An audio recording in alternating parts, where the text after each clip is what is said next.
ಇವತ್ತು AICC all India Congress committee ಅಕ್ಷರಶಃ aunty India Congress ಕಮಿಟಿಯಾಗಿ ಇವತ್ತು ಪರಿವರ್ತನೆ ಆಗಿಬಿಟ್ಟಿದೆ. ಅದರ ರಾಷ್ಟ್ರೀಯ ಅಧ್ಯಕ್ಷರಾದಂಥ ಶ್ರೀಯುತ ಮಲ್ಲಿಕಾರ್ಜುನ್ ಖರ್ಗೆ ಅವರು ಹಿರಿಕರು, ವಯೋವೃದ್ಧರು, ರಾಜಕೀಯದಲ್ಲಿ ಅಪಾರ ಅನುಭವವನ್ನು ಪಡೆದಂಥ ಒಬ್ಬ ದಲಿತ ನಾಯಕರು. ಅವ್ರ ಬಾಯಲ್ಲಿ ಒಂದು ಭಗವಾನ್ ಬುದ್ಧನ ಅನುಯಾಯಿಗಳು ಅಂತ ಏನು ತಮ್ಮನ್ನು ತಾವು ಜಗತ್ತನ್ನು ಪ್ರೀತಿಸಬೇಕು ಅಂತೇಳಿ ಭಗವಾನ್ ಬುದ್ಧ ಒಂದು ಹೇಳಿಕೆಯನ್ನು ಕೊಟ್ಟಿದ್ದಾನೆ.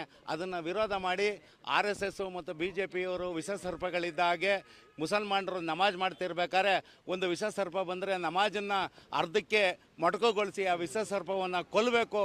ಅದೇ ರೀತಿ RSS ಮತ್ತು BJPಯವರು ವಿಷಸರ್ಪ ಇದ್ದ ಹಾಗೆ ಅವ್ರನ್ನ ಕೊಲ್ತಾನೆ ಇದ್ರೆ ನಿಮ್ಗೆ ಉಳುಗಾಲ ಇಲ್ಲ ಅಂಥೇಳಿ ಒಂದು ಕೋಮನ್ನು ಇನ್ನೊಂದು ಕೋಮಿಗೆ ಎತ್ಕಟ್ಟುವಂತಹ ಒಂದು ದೇಶ ಭಾಷಣವನ್ನು ಸನ್ಮಾನ್ಯ ಶ್ರೀಯುತ ಮಲ್ಲಿಕಾರ್ಜುನ್ ಖರ್ಗೆ ಅವರು ಮಾತನಾಡಿದ್ದಾರೆ. ಮತ್ತು BK ಹರಿಪ್ರಸಾದ್ ಅವರು ಕೂಡ ಒಂದು ಇಲ್ಲ ಸಲ್ಲದ ಹೇಳಿಕೆಗಳನ್ನ ಕೊಡ್ತಾ, ಯಾಕೆಂತಂದರೆ ಕಾಂಗ್ರೆಸ್ ಇವತ್ತು ತೀವ್ರತರವಾಗಿ ಹತಾಶರಾಗಿದ್ದಾರೆ. ದೇಶದಲ್ಲಿ ಅವರಿಗೆ ಉಳುಗಾಲ ಇಲ್ಲ, ಎಲ್ಲೂ ಕೂಡ ಒಂದು ಮರ್ಯಾದೆ ಇಲ್ಲ. ಅಂಥ ಒಂದು ಪರಿಸ್ಥಿತಿನಲ್ಲಿ RSS ಮತ್ತು BJPನ ಬೈದ್ರೆ ನಾವು ದೊಡ್ಡ ವ್ಯಕ್ತಿಗಳಾಗ್ತೀವಿ ಅನ್ನೋ ಒಂದು ಭ್ರಮೆಯಿಂದ ಈ ರೀತಿ ಒಂದು ಬಾಲಿಶವಾದ ಹೇಳಿಕೆಯನ್ನು ಕೊಡ್ತಾ ಇದ್ದಾರೆ. ಏನು ಭಾರತೀಯರು ಅಮೇರಿಕಾದ ಗುಲಾಮರು ಅಂತೇಳಿ ಹರಿಪ್ರಸಾದ್ ಅವರು ಕೂಡ ಹೇಳಿದ್ದಾರೆ. ಸ್ವಾಮಿ ಹರಿಪ್ರಸಾದ್ ಅವರೇ, ನಿಮಗೆ ಒಂದು ಚುನಾವಣೆಯಲ್ಲಿ ಪಂಚಾಯತಿ ಚುನಾವಣೆಯಲ್ಲಿ ಸ್ವತಂತ್ರವಾಗಿ ಗೆಲ್ಲಲಿಕ್ಕೆ ನಿಮಗೆ ಒಂದು ದಮ್ಮು ತಾಕತ್ತಿಲ್ಲ ಅಂತ ನೀವು ಸೋನಿಯಾ ಮಾತಾ ಕಿ ಜೈ, ರಾಹುಲ್ ಬಾಬಾ ಕಿ ಜೈ, ಪ್ರಿಯಾಂಕಾ ವಾದ್ರಾಯ್ ಕಿ ಜೈ ಅಂತ ಹೇಳಿ ಅವ್ರ ಮನೆ ಕದಾ ಕಾಯ್ತಿರ್ತಕ್ಕಂಥ ನೀವು ಗೇಟ್ ಕೀಪರ್. ನೀವು BJP ಬಗ್ಗೆ RSS ಬಗ್ಗೆ ಮಾತನಾಡಲಿಕ್ಕೆ ನಿಮಗೆ ಯಾವುದೇ ಹಕ್ಕಿಲ್ಲ.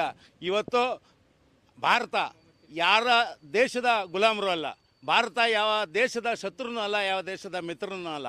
ಇವತ್ತು ಭಾರತದ ರಾಜತಾಂತ್ರಿಕತೆ ಇಡೀ ಪ್ರಪಂಚ ನಿಬ್ಬೆರಗಾಗಿ ನೋಡ್ತಾ ಇದೆ. ಹರ್ಮುಜ್ ಜಲಸಂಧಿಯಿಂದ ನಮ್ಮ ಹಡಗುಗಳು ವಿಶೇಷವಾಗಿ ಯಾವುದೇ ತೊಂದರೆ ಇಲ್ಲದೇ ಬರ್ತಾ ಇದ್ದಾವೆ.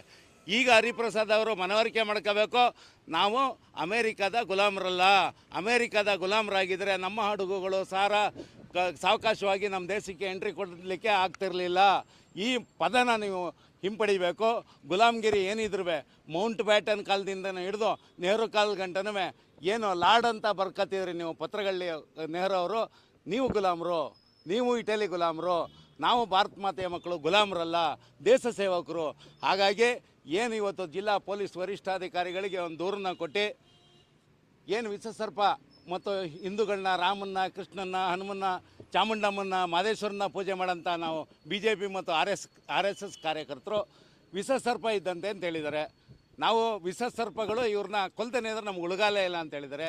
ಹಾಗಾಗಿ ಈ ಕೋಮು ಪ್ರಚೋದನೆ ಹೇಳಿಕೆಯನ್ನು ಭಾಷಣವನ್ನು ಮಾಡಿರ್ತಕ್ಕಂಥ ಅಸ್ಸಾಮಲ್ಲಿ ಮಾಡಿರ್ತಕ್ಕಂಥ ಭಾಷಣದ ತುಣುಕನ್ನು ಜಿಲ್ಲಾ ಪೊಲೀಸ್ ವರಿಷ್ಠಾಧಿಕಾರಿಗಳು ಕೊಟ್ಟು ಕಾಂಗ್ರೆಸ್ ಸರ್ಕಾರ ಇವತ್ತು ಏನು ಹೇಟ್ ಸ್ಪೀಚ್ ಬಿಲ್ಲು, ಕೋಮು ಹಿಂಸಾತ್ಮಕ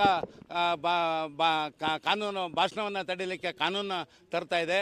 ನಿಜವಾಗ್ಲೂ ಸಿದ್ದರಾಮಯ್ಯನವ್ರಿಗೆ ಸಂವಿಧಾನದ ಮೇಲೆ ನಂಬಿಕೆ ಇದ್ದರೆ, ಕಾಂಗ್ರೆಸ್ಸಿಗರಿಗೆ ಸಂವಿಧಾನದ ಮೇಲೆ ಇದ್ದರೆ, ಯಾಕೆಂತಂದರೆ ಹೇಳೋದೆಲ್ಲ ಸಂವಿಧಾನದ ಮಾತು, ಆದರೆ ನಡ್ಕೊಳ್ಳೋದೆಲ್ಲ ಸಂವಿಧಾನ ವಿರೋಧಿ ನಡೆ.